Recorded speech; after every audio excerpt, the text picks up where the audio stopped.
Hello. We're going to do the second half of the vocabulary on page in chapter 4. And I said the page and I forgot the page number. Okay, but it's chapter 4. So I'm going to share my screen with the terms. So here are the second set of the 36 terms we will cover. So before we ended with rectus abdominis, which is the sheath of muscle just outside your abdominals. And now we're on thorax. We have a scientific term for the chest. So we know the resonance cavities, the air bounces off the chest cavity. And now we know that the chest is called the thorax. The air has to travel up to the oral cavity, and they travel through, the air travels through the windpipe, and that's called trachea. Your spinal column is your everyday term for your vertebral column. Your vertebral column is your central nervous system. So anything that affects your central nervous system will affect your speech, because your medulla oblongata, and I have this highlighted later on in green, but the medulla oblongata is the lowest portion of the brain that attaches to your spinal column or your vertebral column. So if you are a speech therapist and you are working with someone with Parkinson's, Parkinson's is a disease that attacks the central nervous system, and therefore it will affect your speech because of the medulla oblongata. It connects the lowest portion of the brain to your vertebral column. That's why we want to protect that. You see helmets that have that extended peak. Vocal folds, we felt it before. We take our 2 fingers and we can feel our vocal folds. Your vocal folds produce all the sound that you make with the individual sounds of our language. So when the vocal folds vibrate, and remember, these vocal folds are very tiny, you know, the tip of my finger is the longest of a vocal fold, and women is usually shorter. That's why men have deeper voices. And that's why you also have an Adam's apple, because of your longer vocal folds.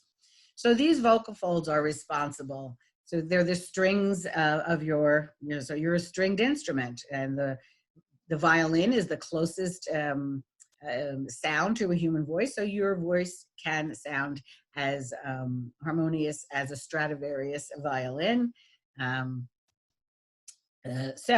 So the vibrations, here are your vibrating sounds: b, d, g, v, z, j, j, w, r, l, y, m, m. And your sounds without vibration, and all vowel sounds are voice. So these vocal folds are elasticized, they stretch. So that's why in the morning when you're asleep, they look like this. When I'm talking, they look like this. So from here to here in the morning, you get a little glottal fry because the vocal folds are not awake yet. Okay, so in your larynx are 3 cartilages that protect your vocal folds: the arytenoid, the cricoid, and the epiglottis. The arytenoid, you need to know, are pyramid-shaped cartilage of the larynx. The cricoid, signet ring shape, like a horseshoe. Larynx of the cartilage of the larynx is the top part. And the epiglottis, the cartilage that rests at the base of the tongue and is spoon or leaf shaped. Now, in your book, there are photos in chapter 2, so you can see these cartilages. Again, you can probably, if you go onto YouTube, you can see videos, and it makes a lot more sense. There are 3 videos I'll put links to start you off if you just wanted to see the larynx in action. So you're studying all of this to create a fundamental tone, that optimum sound that is going to be associated with your career speech. And we're going to ignore that. Okay, the next is the hyoid bone.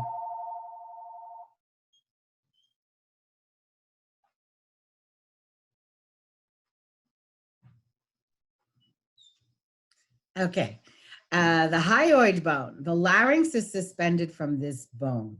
So we have the larynx, and inside the larynx are the vocal folds. So the vocal folds live inside the larynx, and the larynx swings from this hyoid bone.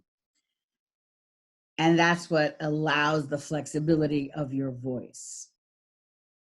Loudness. When we say project your voice, we're referring it to loud, but no false. Oral resonance, that rounding, that lowering the mandible in a relaxed manner to round out the sounds instead of a very tight jaw, which does not allow oral resonance. So you don't have a pretty sound. Here you have a better enriched sound. Duration, we know, is the range from fast to slow. Ventricular bands. So your vocal folds have another set of false vocal folds right in front of them. Those false vocal folds are called ventricular bands. So your body creates something to protect it. So when you're touching to feel the vibration, you're actually feeling the vocal folds ping the ventricular bands, and that's what you're feeling. Vibrating agent, we know the vocal folds vibrate to create sound. We also know if we took our 3 fingers, placed them on our nasal cavity, and produced the sounds, you feel the vibration, and your nasal cavity has a vibration. So just like a reed in an oboe or an instrument, we are an instrument. Our voice is an instrument. Conversational speech, we've gone through. We know what the medulla oblongata is. And creating muscle memory, doing exercises, the diaphragmatic breathing exercise, the pitch, saying notes from 1 to 8, hearing your voice, distribute the pitch, and now adding the ma exercise so that you also can have that very relaxed jaw, and you want to create muscle memory. Because when I say open your mouth, and that's tension. We don't want tension. So here's your ma exercise. You're going to inhale, and you're going to say with closed lips, and gradually increase the length of your oral cavity. So here it is. And then if you can extend it after a while for 10 counts.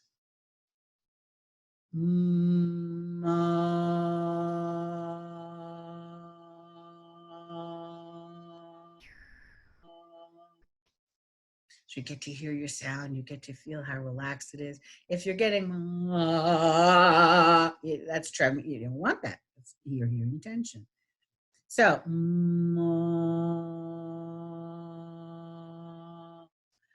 the mouth should not be more than 2 fingers.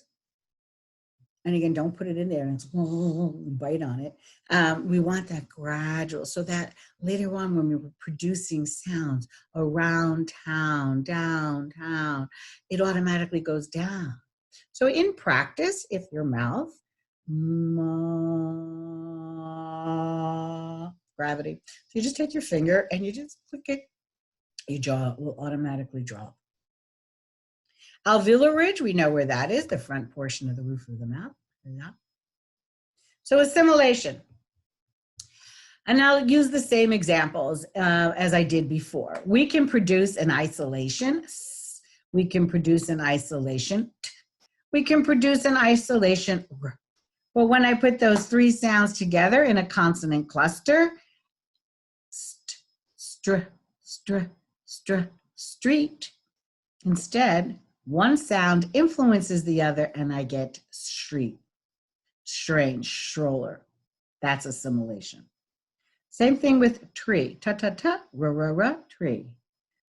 We get tree. Same with dream, da da da, ra ra ra, dra, dra, dream. We get dream. So you are substituting because of assimilation, you get different sounds because consonants together are difficult to do. So in the beginning, we did talk about your 7 articulators, and I said you create consonant sounds with your lips. And since we have two lips, we already have the combination, but you have tongue and teeth, tongue and hard palate, etc., which we'll cover more in diction. So eventually you're going to know the 7 articulator duos that create sound, and they'll have all scientific labels. So we're going to begin with bilabial, bi meaning two, labial lips. So p, b, m, w are bilabial sounds because they are made with the two lips. That's their consonant production.